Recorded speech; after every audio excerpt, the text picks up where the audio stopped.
ನಮ್ಮ ಹೆಮ್ಮೆಯ ನಾಯಕರಾದಂತಹ ಇಡೀ ರಾಜ್ಯ ಹೆಮ್ಮೆ ಪಡುವಂತಹ ನಾಯಕರಾದಂತಹ ಮಹೇಶ್ ಶೆಟ್ಟಿ ತಿಮರೋಡಿ ಅವರನ್ನು ನಿರಂತರವಾಗಿ ಗಡೀಪಾರು ಮಾಡಬೇಕು ಅಂಥೇಳಿ ಮರಳಿ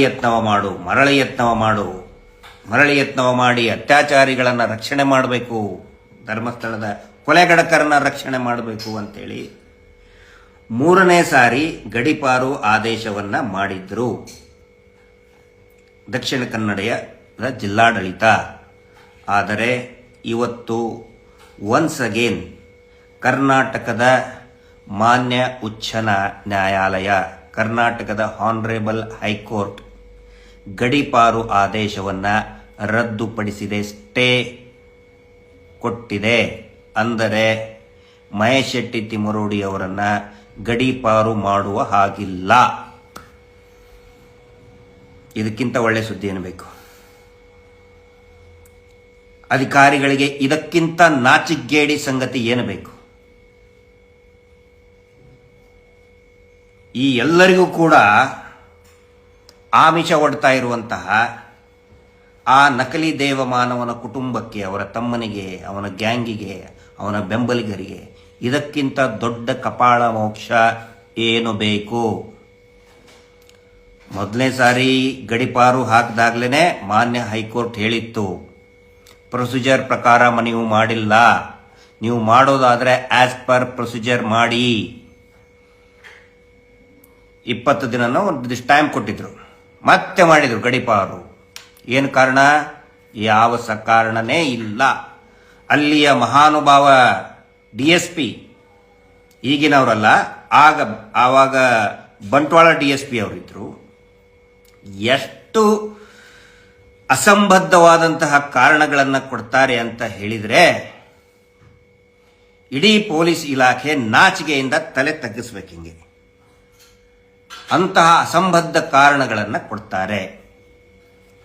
1998ರಲ್ಲಿ ಆದಂತಹ ಕೇಸು ಖುಲಾಸೆ ಆದರೆ ಇವರು ಹೆದರಿಸಿ ಖುಲಾಸೆ ಮಾಡಿಸ್ಕೊಂಡ್ರು. ಮಾನ್ಯ DSP ಬಂಟ್ವಾಳ ಅವರು, ಆಗಿನ ಬಂಟ್ವಾಳದವರು. 2ನೇ ಸಾರಿನೂ ಕೂಡ ರದ್ದಾಯಿತು. ಮತ್ತೆ ಮರಳಿ ಯತ್ನವ ಮಾಡು, ಅತ್ಯಾಚಾರಿ ಕುಟುಂಬವನ್ನು ರಕ್ಷಿಸು, ಪ್ರಭಾವಿ ಕುಟುಂಬವನ್ನು ರಕ್ಷಿಸಲೇಬೇಕು. ಅವ್ರ ಮಿನಿಟಿಂತ್ರಲ್ಲೇ ಅಲ್ಲ ಎಲ್ಲ ಇವರು ಪೋಸ್ಟಿಂಗ್ ಆಗೋದು. ಮತ್ತೆ ಒನ್ಸ್ ಅಗೇನ್ 3ನೇ ಸಾರಿ ಹಾಕಿದ್ರು. 3ನೇ ಸಾರಿ ಬರೋಬ್ಬರಿ ಚಾಟಿ ಬಾರಿಸಿದೆ ಹೈಕೋರ್ಟ್. ನಮಗೆ ನಂಬಿಕೆ ಇದೆ, ಇವರು ಎಷ್ಟೇ ದುಡ್ಡು ಇರಬಹುದು, ಎಷ್ಟೇ ಪ್ರಭಾವ ಇರಬಹುದು, ಎಷ್ಟೇ ಮದ ಇರಬಹುದು, ಎಷ್ಟೇ ತೋಳ್ಬಲ ಇರಬಹುದು, ಕಾನೂನಿಗೂ ಕೂಡ ಒಂದು ಬಲ ಇದೆ.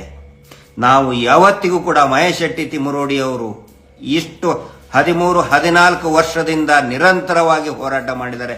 ಎಲ್ಲಿ ಒಂದೇ ಒಂದು ಕಡೆನೂ ಕೂಡ ಹಿಂಸೆಯನ್ನು ಪ್ರಚೋದನೆ ಮಾಡಿಲ್ಲ, ಜಾತಿಗಳ ವಿರುದ್ಧ ಎತ್ತಿ ಕಟ್ಟುವಂತ ಕೆಲಸ ಮಾಡಿಲ್ಲ, ಧರ್ಮದ ವಿರುದ್ಧ ನಿಂದನೆ ಮಾಡಿಲ್ಲ. ಎಲ್ಲ ಧರ್ಮವನ್ನು ಸೇರಿಸುವಂತಹ, ಎಲ್ಲ ಜಾತಿಗಳನ್ನ ಸೇರಿಸುವಂತಹ, ಕೂಡಿಸುವಂತಹ, ಒಗ್ಗೂಡಿಸುವಂತಹ ಪ್ರಯತ್ನ, ಒಂದು ಶ್ರೇಷ್ಠ ಕಾರ್ಯವನ್ನು ಮಹೇಶ್ ಶೆಟ್ಟಿ ತಿಮರೋಡಿ ಅವರು ಮಾಡಿದ್ದಾರೆ.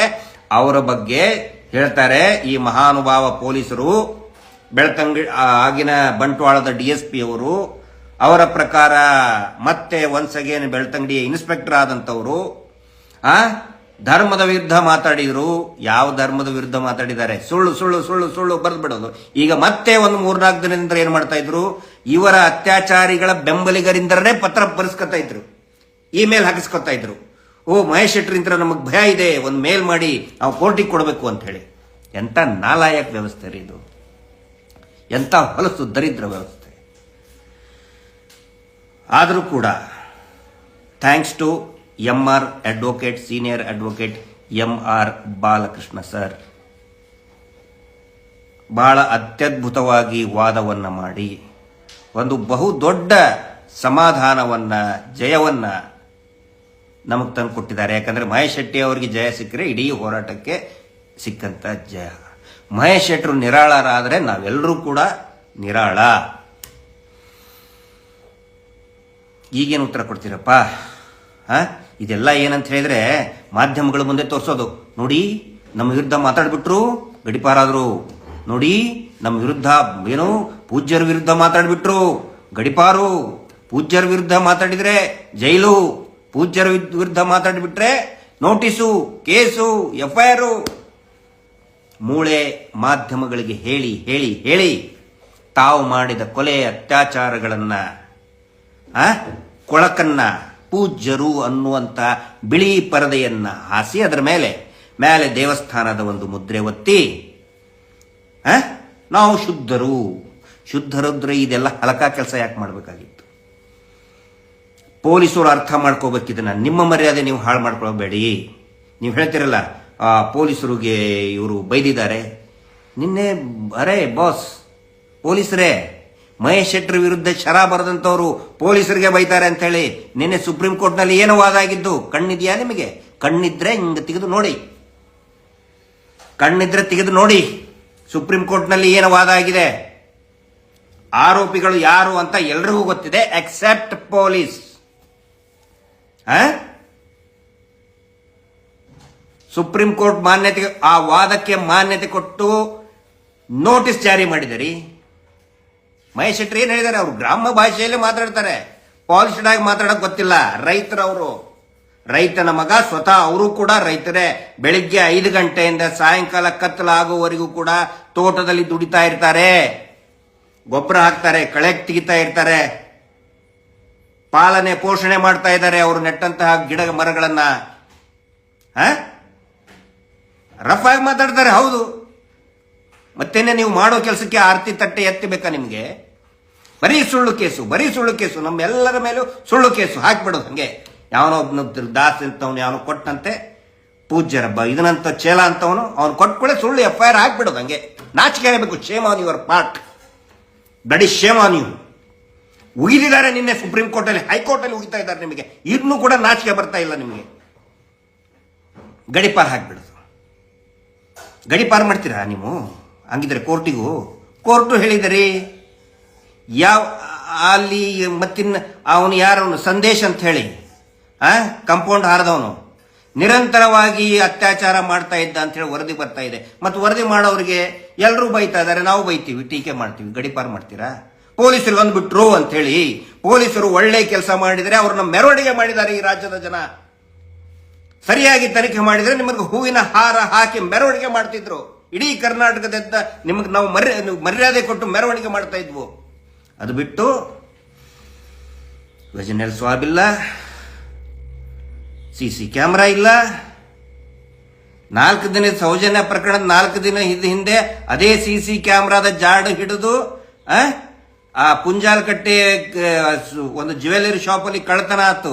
ಆ ಕಳ್ಳರನ್ನ ಹಿಡಿತಾರೆ, ಈ ಅತ್ಯಾಚಾರಿಗಳನ್ನು ಹಿಡಿಯಕ್ಕಾಗಲ್ಲ. ಮತ್ತೆ ಅದಕ್ಕೆ ಬೈತಾರೆ, ಎಲ್ಲರೂ ಬೈತಾರೆ. ಬೈಲೇಬೇಕು, ಬೈಸ್ಕೊಳ್ಳೋದಕ್ಕೆ ಯೋಗ್ಯರು ನೀವು. ಅದಕ್ಕೆ ಕಾರಣ ಕೊಟ್ಟು ಗಡಿಪಾರು. ಇನ್ನು ಎಷ್ಟಂತ ರಕ್ಷಣೆ ಮಾಡ್ತೀರಿ ನೀವು ಆ ಅತ್ಯಾಚಾರಿಗಳದ್ದು? ನಿನ್ನೆ ಸುಪ್ರೀಂ ಕೋರ್ಟ್ನಲ್ಲಿ ಅದ್ಭುತವಾದಂಥ ಆದೇಶ ಬಂತು. ಅದಕ್ಕಿಂತ ಸ್ವಲ್ಪ ದಿನದ ಹಿಂದೆ 74 ಅನಾಥ ಸಂಶಯಾಸ್ಪದ ಕೊಲೆಯಾದಂಥ ಶವಗಳ ಕುರಿತಾಗಿ ಮಾನ್ಯ ಹೈಕೋರ್ಟ್ ಆದೇಶ ಮಾಡಿದೆ. ನಿರಂತರವಾಗಿ ನಡೀತಾ ಇದೆ. ಇನ್ನೆಷ್ಟು ರಕ್ಷಣೆ ಮಾಡ್ತೀರಿ? ಈಗಾದರೂ ತಿದ್ಕೊಳ್ಳಿ. ನಿಮ್ಮ ಮನೆಯವರು, ನಿಮ್ಮ ಸ್ನೇಹಿತರು, ಪೊಲೀಸರಿಗೆ ಹೇಳ್ತಾ ಇದ್ದೀನಿ, ಆ ಅಧಿಕಾರಿಗಳಿಗೆ, ರೆವೆನ್ಯೂ ಅಧಿಕಾರಿಗಳಿಗೆ ಹೇಳ್ತಾ ಇದ್ದೀನಿ, ಉತ್ತರ ಕೊಡಬೇಕು ನೀವು ಸಮಾಜಕ್ಕೆ. ಮಾಧ್ಯಮಗಳಿಗೆ ಹೇಳ್ತಾ ಇದ್ದೀನಿ, ಉತ್ತರ ಕೊಡಲೇಬೇಕು ನೀವು. ಪ್ರಶ್ನಾತೀತರಲ್ಲ ನೀವು. You are not unquestionable. ಇವತ್ತಿನ ಈ ತೀರ್ಮಾನ ಮಾನ್ಯ ಮಹೇಶ್ ಶೆಟ್ಟಿ ತಿಮ್ಮರೋಡಿ ಅವರ ಗಡಿಪಾರಿಗೆ ಸ್ಟೇ ತಂದದ್ದು ಎಲ್ಲರಿಗೂ ಕೂಡ ಸಮಾಧಾನ ತಂದಿದೆ. ಮಹೇಶ್ ಶೆಟ್ಟಿ ತಿಮ್ಮರೋಡಿ ಅವರ ಪರವಾಗಿ ನಿಂತ ಸಾವಿರಾರು ಲಕ್ಷಾಂತರ ಅಭಿಮಾನಿಗಳಿಗೆ ಎಲ್ಲರಿಗೂ ಕೂಡ ಅಭಿನಂದನೆಗಳನ್ನು ತಿಳಿಸ್ತಾ ಇದ್ದೀನಿ. ನಿರಂತರ ಹೋರಾಟ ಜಯದ ಹಾದಿಯಲ್ಲಿ, ತಾರ್ಕಿಕ ಅಂತ್ಯದ ಹಾದಿಯಲ್ಲಿ ನಾವು ಸಮೀಪಿಸ್ತಾ ಇದ್ದೇವೆ. ವಿನಾಕಾರಣ ಸುಳ್ಳು, ಅಪಪ್ರಚಾರ, ಒಳಗಿಂದೊಳಗೆ ಏನೇನೋ ಮಾಡಿಸ್ತಾ ಇದ್ದಾರೆ. ತಲೆ ಕೆಡಿಸ್ಕೋಬೇಡಿ. ತಾವೆಲ್ಲರೂ ಕೂಡ ಈ ಹೋರಾಟದ ಪರವಾಗಿ ನಿಂತ ಇಲ್ಲಿ ನಮ್ಮ ಸೋಷಿಯಲ್ ಮೀಡಿಯಾದಲ್ಲಿ ಇರ್ಬೋದು, ಯೂಟ್ಯೂಬ್ನಲ್ಲಿ ಇರ್ಬೋದು, ಬೆಂಬಲಿಸ್ತಾ ಇರುವಂಥ ತಾವೇನೋ ಒಂದು ನಮಗೆ ಎನ್ಕರೇಜ್ ಮಾಡ್ತಾ ಇದ್ದೀರಿ. ತಮ್ಮೆಲ್ಲರಿಗೂ ಕೂಡ ನಾನು ಧನ್ಯವಾದಗಳನ್ನು ಹೇಳ್ತಾ ಇದ್ದೇನೆ. ಜಸ್ಟಿಸ್ ಫಾರ್ ಸೌಜನ್ಯ ಹೋರಾಟ ಸಮಿತಿಯ ಪರವಾಗಿ, ಮಹೇಶ್ ಶೆಟ್ಟಿ ತಿಮ್ಮರೋಡಿ ಅವರ ಪರವಾಗಿ ನಿಂತ ಪ್ರತಿಯೊಬ್ಬರಿಗೂ ಕೂಡ ಅಭಿನಂದನೆಗಳನ್ನು ಹೇಳ್ತಾ ಇದ್ದೀನಿ. ಇನ್ನು ಮುಂದೇನೂ ಕೂಡ ನಾವು ಯಾವುದೇ ರೀತಿಯಾದಂಥ ಅಶಾಂತಿ, ವೈಲೆನ್ಸು, ಬೈಯೋದು ಏನು ಬೇಡ. ಪ್ರವೋಕ್ ಮಾಡ್ತಾರೆ, ನಾವು ಅವ್ರನ್ನ ಹೊಡೆದು ಬಿಡಬೇಕು, ಇದು ಮಾಡಬೇಕು ಅಂತೇಳಿ. But we believe in the constitutional. ನಾವು ಸಂವಿಧಾನದ ಮೇಲೆ ಸಂಪೂರ್ಣ ನಂಬಿಕೆ ಇದೆ. ಈ ದೇಶದ ಈ ನೆಲದ ಕಾನೂನಿನ ಮೇಲೆ ಸಂಪೂರ್ಣ ನಂಬಿಕೆ ಇದೆ. ಆ ನಂಬಿಕೆಯ ಮೇಲೆ ನಾವು ಹೋಗೋಣ. ಒಂದೆರಡು ದಿನ ಲೇಟ್ ಆಗ್ಬೋದು, ತಾಳ್ಮೆಯಿಂದ ನಾವು ಹೋಗೋಣ. ಎಸ್, ತಮ್ಮೆಲ್ಲರ ಒಂದು ಬೆಂಬಲ ಇರಲಿ. ಯಾರ್ಯಾರು ಈ ವಿಡಿಯೋನ ಮತ್ತು ಆದಷ್ಟು ಬೇಗ ಮಹೇಶ್ ಶೆಟ್ಟರು ಕೂಡ ಮಾತಾಡ್ತಾರೆ. ನಮಗೆ ಬೇಜಾರಿತ್ತು, ಅವರು ಮಾತಾಡ್ತಾ ಇಲ್ಲ ಅಂತೇಳಿ. ಯಾಕಂದರೆ ಸಿಕ್ಕಾಪಟ್ಟೆ ರೆಸ್ಟ್ರಿಕ್ಷನ್ ಹಾಕಿದ್ರು. ಮಹೇಶ್ ಶೆಟ್ಟರು ಕೂಡ ಇನ್ನು ಮೇಲೆ ಪ್ರವಾಸ ಮಾಡ್ತಾರೆ. ಸಂಘಟನೆಯನ್ನು ಇನ್ನೂ ದೊಡ್ಡ ಮಟ್ಟದಲ್ಲಿ ಸಂಘಟನೆಯನ್ನು ಬೆಳೆಸ್ತಾರೆ. ಇಡೀ ರಾಜ್ಯಾದ್ಯಂತ, ಇಡೀ ದೇಶಕ್ಕೆ ಮಾದರಿಯಾಗುವಂತಹ ಒಂದು ಜಯ ನಮಗೆ ಸಿಕ್ಕೇ ಸಿಗುತ್ತೆ. ಇದಕ್ಕೆ ಸಹಕರಿಸ್ತಾ ಇರುವಂತಹ ಎಲ್ಲ ಅಡ್ವೊಕೇಟ್ಗಳಿಗೆ, ಎಲ್ಲ ನಮ್ಮ ಕಾನೂನಿನ ಟೀಮ್ಗೆ, ಮೋಹಿತ್ರವರಿರ್ಬೋದು, ಎಲ್ಲರೂ ಕೂಡ ಬಹಳಷ್ಟು ಗಟ್ಟಿಯಾಗಿ ನಿಂತ್ಕೊಂಡಿದ್ದಾರೆ. ಅವರೆಲ್ಲರಿಗೂ ಕೂಡ ಧನ್ಯವಾದಗಳನ್ನ ಹೇಳ್ತಾ ಇದ್ದೇನೆ. ತಮ್ಮೆಲ್ಲರ ಬೆಂಬಲ ಇರಲಿ. Justice for Soujanya. ನಮಸ್ತೆ.